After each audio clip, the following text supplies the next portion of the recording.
Chelsea fans, welcome back to your Chelsea against Bournemouth preview. And Chelsea are looking to do the double against Bournemouth this season after a terrific 1-0 resilient win away from home. Bournemouth come into this in brilliant form, so it should make for an interesting game. I'm here to tell you exactly what to expect from Bournemouth, but also how Chelsea can counteract Bournemouth, get the victory, and we're also going to be predicting a starting 11. So if you are new around here, my name's Antonio Mango, and for that reason, if you want to join the Fruit Basket community, make sure you hit the like button, hit that subscribe button so you don't miss out on any episodes. So yeah, as I've just mentioned, Chelsea take on Bournemouth in what will be a terrific night under the Stamford Bridge lights. Can it get any more beautiful? Probably not. But I'm here to tell you what to expect from Bournemouth. They play a direct, high-risk style of play, and it involves pressing and forcing the opposition into mistakes. So let's look at Bournemouth in possession to start with, and they are one of the most quickest, dangerous counter-attacking teams in the Premier League. It's unbelievable when you watch them play. Committing bodies forward, it's a high-risk, high-reward style of play. In fact, since the start of last season, they've been the quickest transitioning team in the Premier League, and this is why they've been creating chances for fun this season, because teams just can't cope with their velocity and their ferocious ability just to drive forward. And Chelsea have got to be wary of this. So what Bournemouth like to do essentially is hit their number 9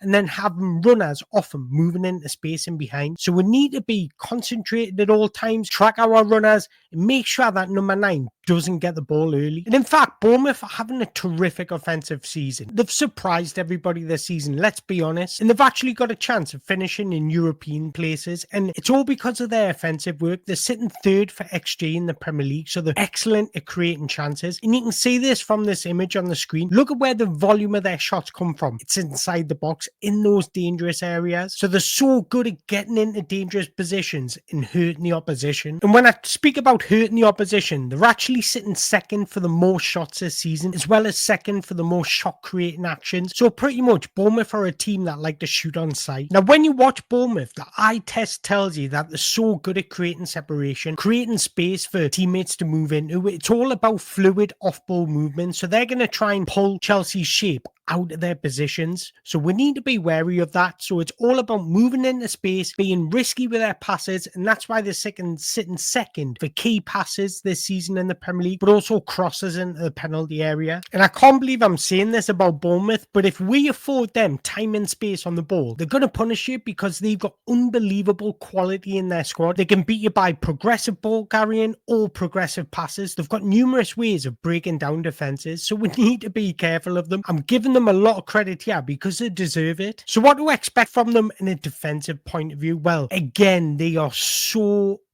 risky but intense. It's all based on a heavy metal style of football, tense high pressing. They're actually ranked 1st for the most high turnovers since the start of last season, and that just tells you as soon as you regain possession, they hunt you down in packs and want to win the ball back early. But that's extremely risky because if you're good enough to beat that first line of press, then you can start creating chances against them. So when they do lose possession, if they don't win it back early, Bournemouth press in a variety of different formations. You'll often see them in a 4-1-3-2 or their most favourite one, which is a 1-4-4-2. Essentially what they do in their defensive structure is to be compact in the middle, force the opposition out wide, and they trust their fullbacks or wingers in one-on-one situations. This style is really risky, but because of more teams often playing out from the back, there's far more mistakes, so it's very rewarding. Bournemouth come into this game unbeaten in their last 9 games, but this is an incredibly risky tactic to play against somebody like Chelsea because of the quality Chelsea have. Before that 9-game spell unbeaten run, Bournemouth lost to Brentford and Brighton, and what they did was have their wingers high and wide, and I think Chelsea and Enzo Maresca does the same already. So this is a tactic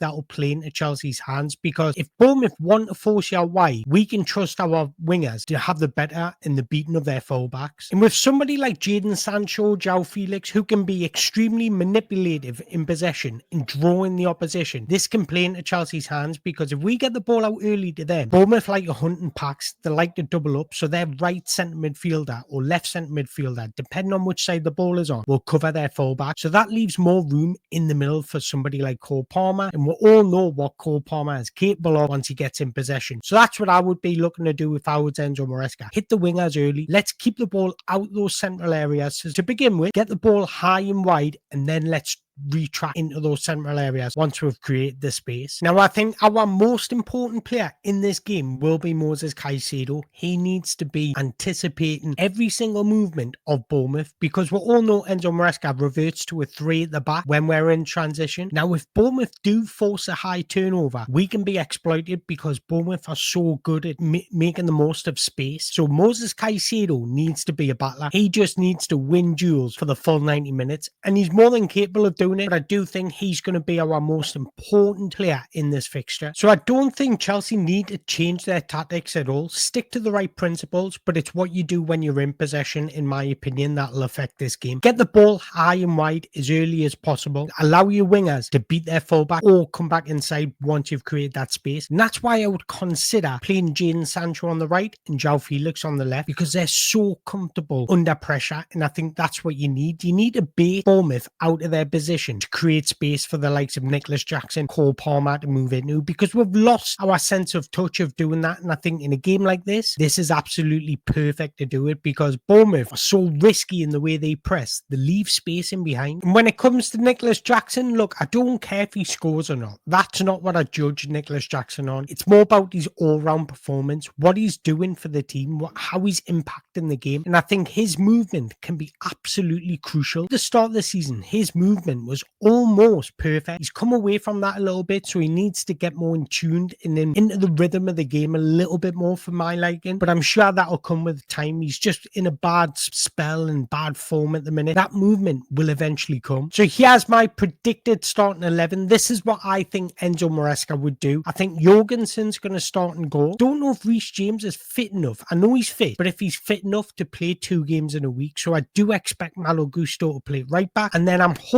saying this out of hope more than anything, Joshua Chempong with Levi Colwell at centre back, because I think against Crystal Palace, Joshua Chempong showed he's more than capable and good enough to play at this level. But Bournemouth will be a harder test because they create far more and far better chances than what Crystal Palace do. But I think the maturity that Joshua Chempong showed in these games is absolutely highlighted that he's more than comfortable at this level. Then it'll be Marc Cucurella at left back as always. The double pivot in midfield, I'm going to go with Moses Caicedo, our most important player of this game, alongside Enzo Fernandez. I know Romeo Lavia's fit, but I just don't expect him to start. Now, this is where it gets tricky, because picking Chelsea's wingers is like trying to pick the lottery numbers. It's ridiculous. You just don't know who's going to play. But I think Sancho and João Felix look our most impressive players right now. And Sancho was very good when he came on against Morecambe. I know it's Morecambe and the disparity of the level is a lot different, but he looked sharp, and that's what you're analysing when you watch games against lower level teams. You're looking for the sharpness rather than what they're doing. But for some reason, I've got a slight little feeling Noni Manuiki will play. Enzo Maresca's got this way about him where it looks like he's completely isolated a member of, looks like he's completely isolated a player out the squad. Looks like he's completely isolated a player out the squad. Then the next week he's starting. So I just don't know who's going to start, but I'm expecting Pedro Neto to start on the right, Jadon Sancho to start on the left, and Cole Palmer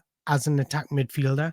What I would do is move Sancho over to the right, start João Felix on the left, because I think he's been our best player when he has been given an opportunity, so he deserves to start, and Cole Palmer in the middle, and then Nicholas Jackson up front. But enough about my predicted 11. I want to hear what you guys think. What would you do in Enzo Maresca's situation at the moment? We know Reece James is back healthy and fit. We know Romeo Lavia is back healthy and fit, but we do need to manage their minutes. Wesley Fofana is still injured. Benoit Balashile is still injured. Drewsbury Hall's injured. Maury Kellerman's injured, and Mikhail Mudryk is suspended for obvious reasons. And it's the moment of truth. It's prediction time, and I want so badly for Chelsea to keep a clean sheet, but I just don't think it'll happen. I'm going to go Chelsea 2, Bournemouth 1. But I want to hear your predictions. Let me know your predictions in the comments below. Let me know your predicted starting 11. And if you want to know my thoughts on the Renato Vieira situation, I've just posted a video on my YouTube channel, so go and check it out. And I also look at who could replace Renato Vieira. So if you're interested in that, go and check it out. And I just want to say thank you very much for watching.